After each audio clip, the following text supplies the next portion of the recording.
Welcome to Parev TV. In this video, we share with you highlights of the EastWest Institute's 25th annual Gala, held on Wednesday, October the 3rd, 2018, at the prestigious New York Athletic Club in New York City, where His Excellency Dr. Armen Sarkissian was honored and recognized with the John Edwin Burroughs Global Statesman Award for his long career and distinct achievements as a statesman representing the interests of Armenia, as well as his profound contribution to global development. A cocktail reception at 6 p.m. was followed by a dinner and program at 7 p.m. The master of ceremonies was Rina Nina, anchor CBS News. Following the blessing by the Very Reverend Father Daniel Fundokian, Primate of the Diocese of the Armenian Church of America, Rose Sparrow Jr., Chairman of the EastWest Institute, welcomed the guest. The keynote speaker was Mr. Aso Tavitian, followed by remarks by Dr. Vartan Grigorian. Following the presentation of the award, His Excellency delivered a powerful speech.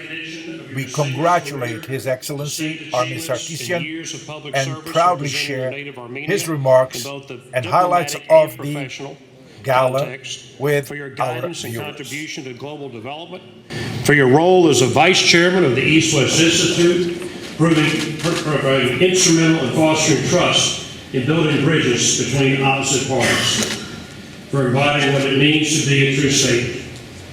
On behalf of the Board of Directors of the EastWest Institute, it is my great honor to present to you the John Burroughs Global Statesmanship Award.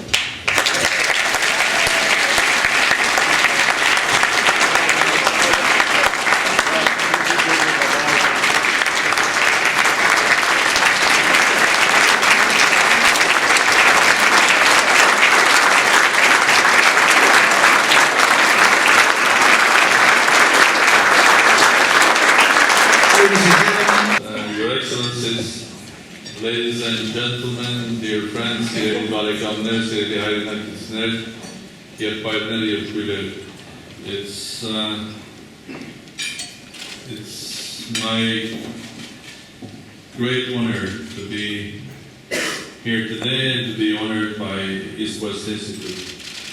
This is a very special prize for me, and of course, an evening like this in a speech that someone can deliver today should start probably with thanks. It goes, of course, thanks to EastWest Institute. EastWest Institute is a special institution. It's not one of the think tanks that exist in the world. If you try to give another formula, you'll say it's a think and do tank.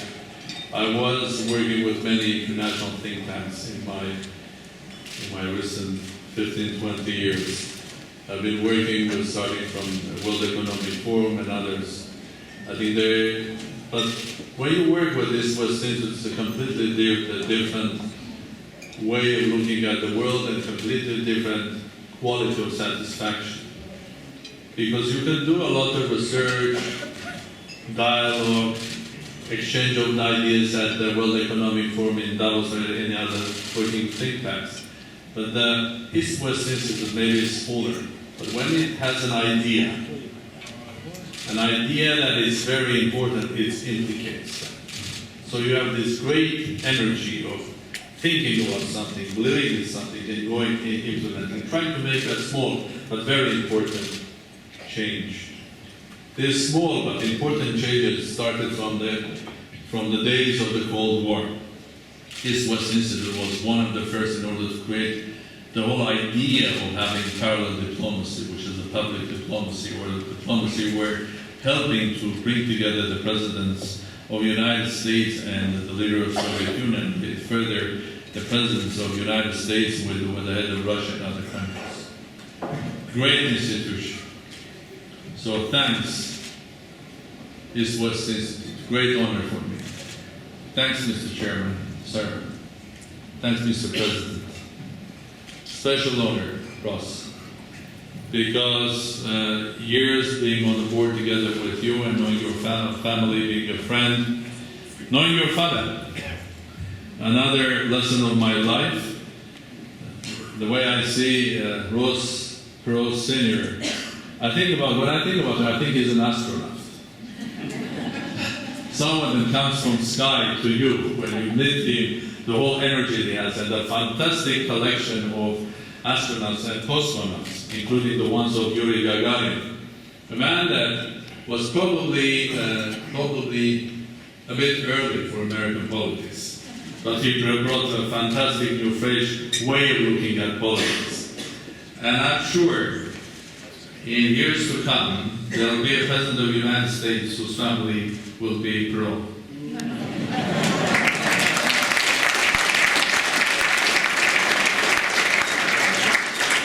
Rosa, I'm a scientist. I do believe in genetics. So knowing your father, knowing the quality, and knowing the values that your family has, I'm sure that you will continue contributing to this great country. Thanks yes? Thanks for the great honor, because it humbles me when I look at the list of those who were honored getting the same prize, starting from George Bush Sr., Václav Havel, Helmut Kohl, Tony Blair, and Secretary Kissinger and others. It makes me humble. I take this as a sort of a credit what I have done, but more credit what I have to do. So thank you again. Third thank you goes for the very special purpose and the name of this prize. The name of this prize now, after the death of John Burroughs, is called John Burroughs Prize. John was a great leader, fantastic friend. Those who don't know or didn't knew him, how to describe John Burroughs. Let me try, short. Imagine the great American Armenian writer William Saroyan without a mustache, but the same big heart that has a lot of space inside to get inside in that heart a lot of good people. Imagine a man of that size, but with the energy of Robin Williams, or the visionary thinking of someone like Henry Kissinger, or understanding of Russia of someone like Graham Allison from Kennedy School, and a guy that had fantastic way of keeping the dialogue, the way that John Burroughs could. Once I told him the story, he loved it very much, so speaking about how he was doing these conversations. And the joke was about several friends coming together, having a nice dinner. There was only one piece of lemon. So one was squeezing the lemon on the fish, the second friend was squeezing, the third friend was squeezing, the fourth one, it's already dry. And the fifth friend comes, and the fifth friend takes the squeezed one and squeezes, a lot of juice comes out. So how did you do that? I'm a taxman. So John Burroughs was the taxman of dialogue.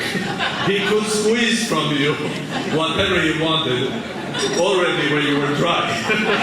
He was squeezing you, getting all the information that you could.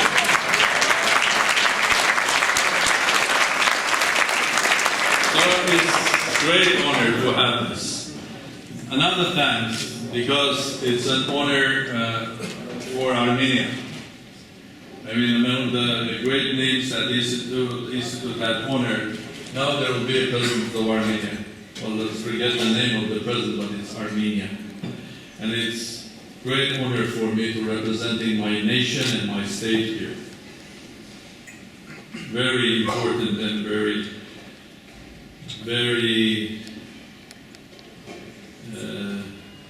well, a part of my life.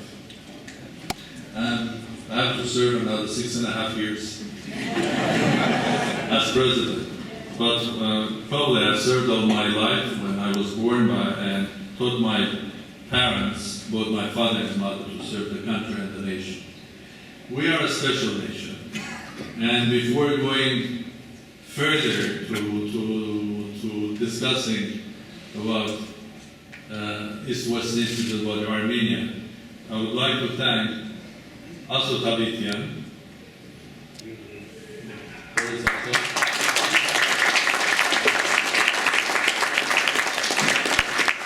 And I would like also to thank my very good friend, Vartan Grigorian.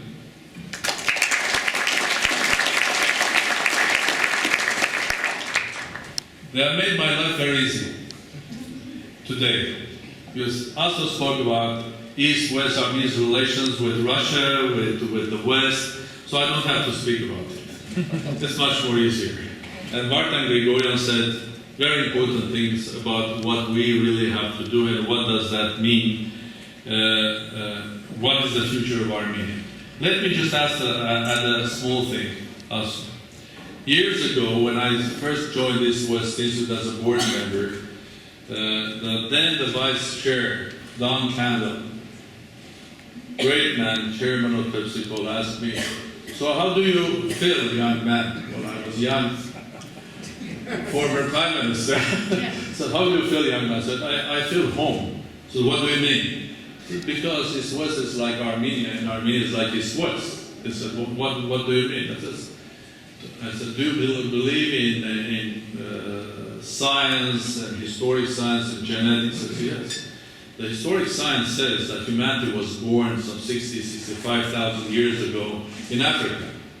Fine. If you believe that, fine. If you believe in other theories, or you believe you're God, it's a different story. But 65,000 years in Africa, fine. And 18,000 years ago, humanity started moving from Africa towards the north. And the way was to the right a little bit, and to the places which is the historic Armenia, 18,000 years ago. Basically, where is Armenia? Is Armenian highlands, a beautiful place that sources great two rivers, the Euphrates and Tigris. Basically, a place that is surrounded by very important part of our world, starting from Caucasian mountains with the Taurus, a big part of Mesopotamia, and at the end of the day is surrounded by regions from Caspian, Black Sea to Mediterranean, a place where civilizations were born, a place where great religions were born. So Armenia was there.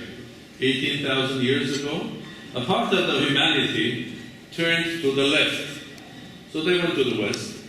A part of the humanity turned to the right, they went to the east.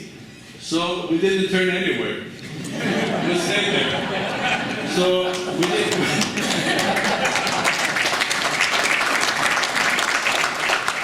So we were neither east or neither west, but we were east-west. We never belonged truly to east or to the west, but we really believe and belong to east-west. So Don Candle, like that, said, you're right, you are at home. This is your home. Because Armenia is west, is east-west, and probably east-west is somehow Armenian as well. Now, about the future of Armenia, I want to share with Dr. Grigorian what he was thinking, and he was suggesting about the future of Armenia. Well, I really have a dream or a vision for the future.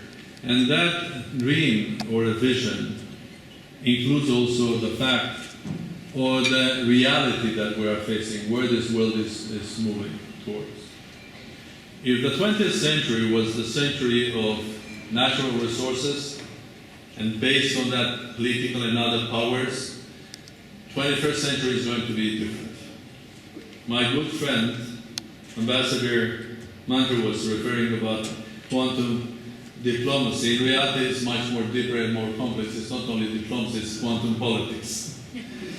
Why? Because we all see that the physical world that we live in, because of technological development, is moving towards the next fourth generation, of industrial revolution, and our lives is more and more is becoming virtual. Think about how many hours you are spending on your telephones, television, computers. A big part of it already, our life is different. And at the end of the day, it's becoming more and more involved in a way that the classical ways, the way the world was run, the world that was based on political ideas, political parties, common sense organizations, is becoming less and less effective. And what becomes more effective is connectivity, image, public relations, 21st century. New technologies. Look at the map of the big companies. Are there oil and coal companies? Golden companies? No. Gold companies? No. IT companies. The future, the 21st century, is the century of research, development, new technologies. The 21st century is the century when it will be done and ruled by new ideas, new research, by those who are quick, by those who are young, here. Doesn't matter how old you are. Are you quick? Are you young? Are you energetic? Are you in front of everybody? So that will be the 21st century. The politics will be run differently. So at the end of the day, today, in order to become a president of a country or to run an election, you don't need a classical old political party. In many countries that we know, in fact, what has happened, political parties were created in a couple of months or in a half a year, and the leader was elected or president or prime minister at the end of the day. The connectivity, the way the leader connects to people, you don't need television more. It's the social network. You go directly to the people. And it's an interactive one. It's sort of a live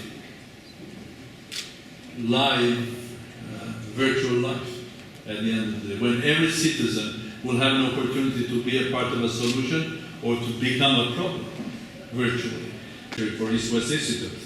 Because we have this wonderful ability here to create, to basically work on the very important human value. Jean-Jacques Rousseau said once that if there were no connectivities or points of connection between humans that could be common, or you can build up on that connectivity or that common point, then we would never have a society. So, dialogue, connectivity, which is the engine of EastWest Institute, is the future of this world. So, I'm happy to belong to both of them. I'm happy to belong to the Armenian nation, a small state but a global nation, a nation of 21st century. There are not many of us, that sort of nations, but I do believe small nations, small states but global nations that have the global connectivity, that can accumulate and build their country for the first time, is the future. And I do believe institutes like EastWest are going to be one of the leaders of the 21st century. So, thank you again for this wonderful prize. It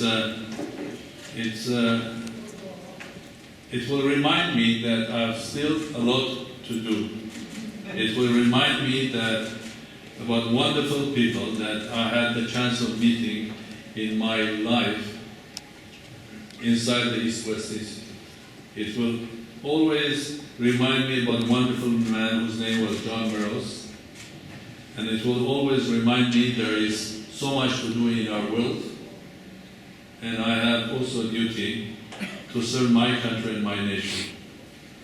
And again, to serve my country, my nation, a country that will be one of the leaders of the world in the 21st century. Size doesn't matter. Quality matters.